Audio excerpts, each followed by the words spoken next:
why does it hurt the person that's not educating the seller, right? So let's say you're a wholesaler or an agent, and you're just trying to get the listing, you're just trying to get the profit. Understandable. We all get in the jam. Yep.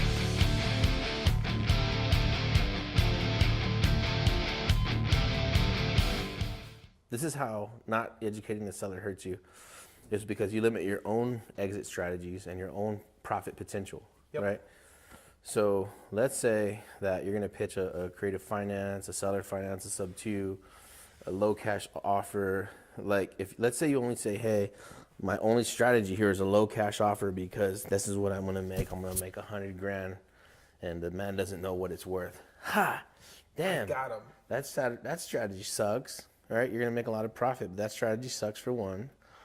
Two, if you say, look, sir, here's what it's worth retail. It's worth $100,000. If I'm going to give you cash out of my family's bank account, and then now my kids don't have that money, I'm going to give you like $50,000, maybe $55,000, and then I'm going to try to sell it for like 80 or 90, so that way I can make me like 10 or 20 grand.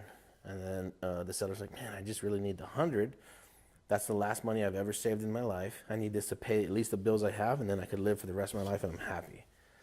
Oh, damn, you should have told me that. I'll give you the $10,000 tomorrow, and now you'll make $1,000 a month for the rest of your life. And then if you die, I hope you never die, but when you die, if you die, you give it to your kids, and now they make $1,000 for the next 27 years. And then he's like, yeah, that sounds amazing. And then now with that deal, you have a crazy cash flow, crazy upside, badass note. You gave the seller everything he needed, but since you were uneducated and you failed to educate him, you took a hit and he took a hit. You just did a major disservice. Yep, 100%. And this is one of the things that you have to, while you're building rapport and having that conversation, you need to understand what their goals are. Agents are terrible at this. Terrible at this. We love agents. They're terrible at this. They don't understand all the options that a seller has. The only way they know how to get listings is by overpricing stuff, and then they got to drop forever. And they think only cash buyers are going to pay, and people with financing. They think somebody's going to come from California or Dubai and pay double. Or a 1031 buyer. I have a 1031 buyer interested in this property. Me too. He's going to come in cash and close in a week. This guy from California says he's going to sell his $3 million house. He's going to be here no less than 29 days, and then he's going to look at it. Yeah. No, he's not. No, he's not. No, he's not. We'll buy it tomorrow. Or we'll try. So, and this is, I really want to dig into that fact that if you understand why the seller needs to sell, and you extract that during your rapport building, you can create a win-win solution where you're not... And a better deal than you would have got by lying. And a better deal than... Exactly. And you can sleep at night. Yeah. You can real sleep at good. Night, knowing you didn't... Nobody got screwed over. The dude got more than he was thinking. You fixed the legal problem with the ex-aunt. You know, in Mexico, like, man, damn, everybody wins. You win. They win better, more money. Like, oh, damn, the best possible scenario here was also the most profitable. You don't say. Yeah. You want to do an example on this one? We want to do the one where the lady deeded the property over. I don't know if you told the story, but I mean, this is a good opportunity. For Which one is it? The lady deeded over the property. She just wanted $10,000, and then you just sold it at a loss. Yeah, fantastic. Yeah, the lady had a wrench. She needed to get rid of it.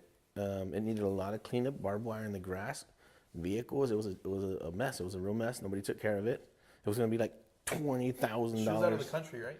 Out of the country. It was going to be like $20,000 to cut the grass on 46 acres. It was bad. And of course, pick up the barbed wire, all this crap. So I was like, listen, ma'am, I'm not buying it for that. I don't trust the market right now. I don't know what we're going to do. Let me think about it. And then I just said, hey, look, wait a minute. How much do you need to put in your pocket right now so that you're square for a long time? She's like, if I just had $10,000 right now, I'm good forever. I gave her $10,000. She deeded me over the property, and then we brought in a buyer. Boom, 80 grand. Oh, damn, that was amazing. And people want to buy cash. Yeah, they bought it cash, and we closed super, super fast. I was like, damn, I didn't know what was going to happen. So instead of me promising all these empty promises, like I'm going to buy it in 3 months or 6 months, I need to due diligence. Like, hey, can we help each other? I don't know. How much money do you actually need? 10 grand. Boom, 10 grand. Happiest person that ever lived. I was able to give her money super, super fast. Boom, we both did good. And then we did so well, 80-ish grand, we're going to give her a note. Tell them about that. So we believe in good karma. If you watch our videos, Maybe karma, because karma has like some kind of like religious, non-religious connotation. But I think everybody generally knows what it means, like the general population, what we refer to as karma. Again, I'm religious, so karma is not a thing in my religion. But it's like the good, whatever you put in and something comes back. Yeah, so that lady, that was one of our early deals where it helped us kickstart what we have now, what we're doing now. And now things are getting so beautiful, it's crazy. We consider her an early investor. Yes, she gets. So what do you do with early investors? They get returns. They get returns. That's so cool because like she texted us and she was like, hey, what's my balance or whatever, because we were giving her some money plus more money. And I was like, I think we owe you $3,000 or whatever. She was like, I think it's $3,000 or whatever. And I'm like, I think it's like 2,000. I was like, but we're actually gonna give you a note and you're gonna make like $500 or $600 until you die. What? She thought it was a typo. But we're just gonna give her a note. You know, like, damn, you helped us come up, and now we can just give you a free ass note, and then here, like, hold on to this until you die, okay? And then we don't want it back when she dies. Like, give it to your kids. And then she has a grandbaby. She's super happy with her grandbaby. So it's like, what? We literally. So some of your early investors might be your sellers. Because they help kickstart your career to what you're doing now. And when you're coming up, when you're a wholesaler, you really need the money really, really bad. You're spending tens of thousands, hundreds of thousands in marketing, dollars, tires, bandit signs, getting still tickets, pay your rent. getting tickets for bandit signs, getting thrown out by your significant other. So yeah, you need to make $10,000, $20,000, $50,000, whatever it is. They know the game. Like, hey, I'll help you sell it fast, but I want to get paid too. But yeah, if things aren't going good for you someday, like, man, help those people too if they really needed it. If they really needed it, just help them too. What does it cost us? Let's say we buy a ranch, right? And we make 180 notes. 243 acres, 180 notes. And we give away one. Are we going to have to turn the lights off? I think we'll be all right. Things will be fine. Someday it'll happen. Yeah. So that's what we're talking about, man. It's not about like we're all running for-profit businesses and corporations, but if you do really well on a deal, and then you do really well on a lot of deals in a row, and then there's a lot more in the pipeline, like 100 million worth, then if you can afford to give back, man. It really is. It's part of the solution. It's part of the growth solution. So we have another story with this too. So our first big subdivide we did was over 100 acres. That seller, we got 2-year timeline to sell the property. We sold in 9 months. He came back to us and he's like, I need you to sell this I need you to buy this other property. I tried to get out of it. He's like, I don't like this deal. I don't like this deal. He's like, no, you can handle it. I was like, hey, my investor said he's out too. It's okay. You can do it. I'm like, no, I've never done this without my mentor. So I'm out, bro. I appreciate it though. He's like, no, you're gonna do it. You can do it. Yep. Mm-hmm. You can do 0.5% earnest money. 0.5% earnest money? It's gonna take me a year. That's fine. Don't worry about it. 2. That's totally fine. That's fine. Don't worry about it. Yep, that's fine. 0.5% down, and then 12 months close.